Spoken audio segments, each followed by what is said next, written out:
We are Group 23, and today we'll be presenting on a topic concerning critical thinking. So the main question for today is, if critical thinking is so important to development, then why do people, even the educated, find it so difficult to think critically? We'll begin by defining what exactly critical thinking is. So critical thinking is defined as the application of logical principles and the use of careful reasoning to analyze and bring down claims and discussions, bring them down to a justifiable conclusion.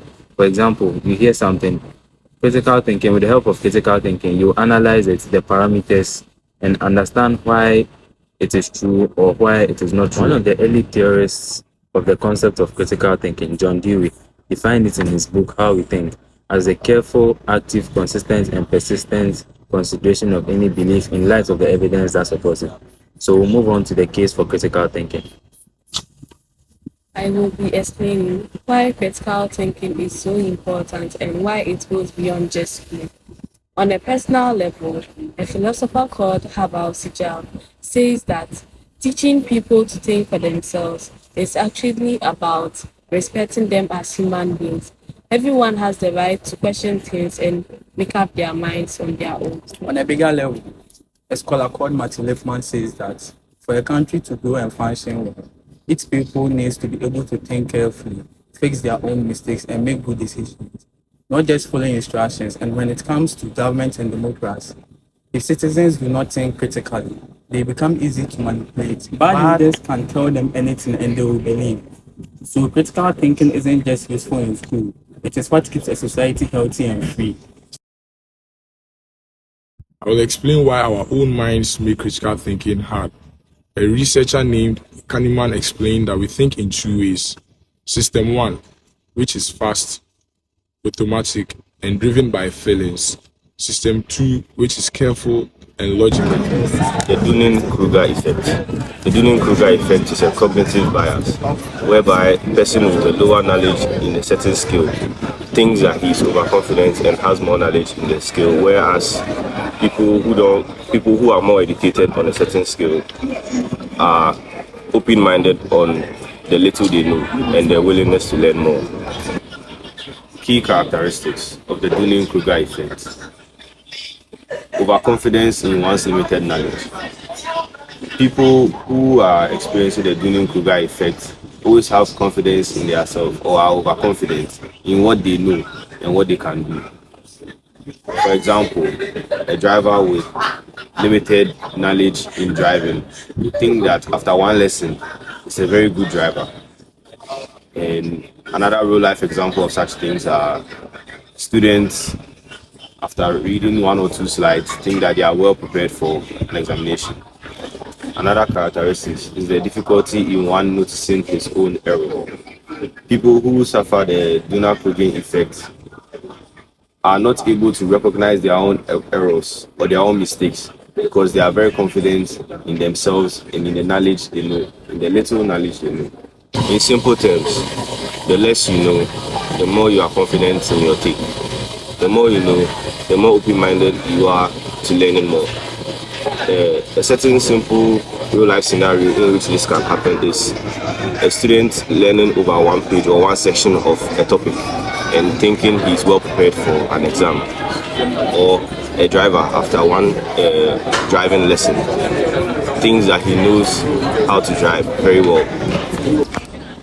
How to avoid the Dunning-Kruger effect? Be open-minded and be willing to learn more, or in simple terms, be curious. Also ask for more information from more knowledge people.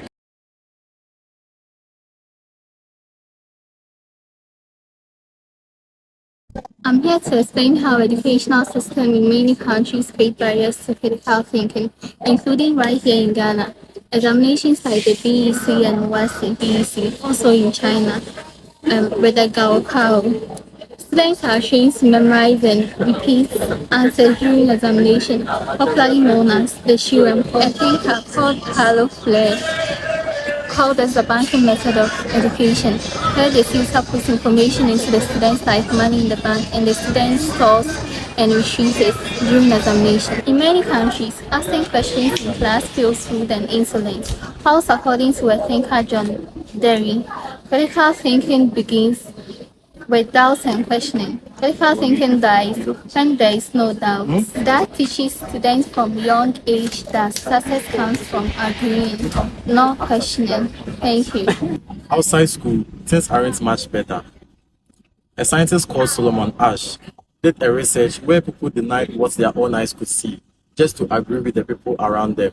Today, social media makes these things worse. The apps we use shows us the things we already agree with. So we never get exposed to different concepts or ideas that challenge our thinking. I'll deal with the uncomfortable truth at our heart of the topic. Having a degree or a certificate doesn't make one a critical thinker. A degree confirms you finish a course, but it doesn't make critical thinking a force. Education doesn't make one wise everywhere else. When people are educated, they make decisions based on what they already know, even when their beliefs are wrong. Highly educated isn't ignorant. They are just using their intelligence in the wrong direction. This makes the paradox serious and important to talk. Okay, so now that we understand the problem, let's go through what we can do about it. A scholar named Lippmann suggested a model called the community of inquiry. With this model, instead of a teacher teaching her students, everyone asks questions altogether. Good reasoning is what earns respect, not just by giving the right answers. Research by Kahneman also tells us that we should praise students for trying hard and being curious, and not just going by giving the correct answers to the right answers. That is what builds what she calls the growth mindset, where people see challenges as something they can learn from and not something they have to live. On a bigger level, we need to teach people to understand social media literacy. Social media apps are designed to show them only what they agree with. And a recent research, according to neuroscientists, proves that in this modern life, people barely think on their own, people barely think critically, and they only agree to what they see online and in the videos they watch. Governments, schools, and media all share this responsibility. In an environment which is safe for critical thinking, people should be allowed to speak up openly and analyze any issue with critique and curiosity. To conclude, critical thinking is basically evaluating, analyzing, or studying a piece of information to reach a sound and justified conclusion. Yes, in the environment we are today, critical thinking is not found everywhere, but it's the responsibility of the society, the government, the schools, and everyone else alike to encourage critical thinking. A suitable environment to boost critical thinking will be an environment that allows everyone to speak up openly instead of the discrimination we have in today. To make it more relatable, let's bring it home. Over here in Ghana, there are many ways where we can use critical thinking. One of the key ways is our education system. For more than 60 years now, Ghana has been using the same education system. And such education, the things we learn in school, these things don't boost critical thinking. It's more of memorizing. Rote learning, chew and pour, you learn, pass the BC, you learn, pass the WASI, and go to the next stage. But none of it boosts critical thinking. One way by which we can make this education system better or upgrade it to the level of critical thinking is one, updating it to match with the current standards and the research we have in the current world. How can we upgrade the education system to reach a level of critical thinking? But it's very simple. With the education system we have right now, we'll update it to match with the current fact instead of the chew and pour from all the subjects we have been doing. So what's the point of all this research? After thoroughly analyzing everything, we've come to a solid conclusion that education is not just a shield or an automatic shield against bias. But no, in fact, our research shows that the highly educated people are often better at inventing clever ways of defending what they already believe. Because in a society like this, if you hear someone speaking big English, obviously you begin to think the person is smart and believe anything they say. But no, in this society, it's critical thinking that has to prevail in our way of thinking. Critical thinking requires intellectual humility.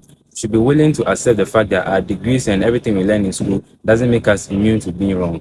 Also, we realize how deeply the culture of chew and pour limits people's potential. For example, Albert Einstein told us that we don't judge a fish by its ability to climb a tree. This rote learning system we use in Ghana is not efficient for developing the society. So, to conclude, We need a lot of critical thinking in the society. We shouldn't just accept any information we find anywhere.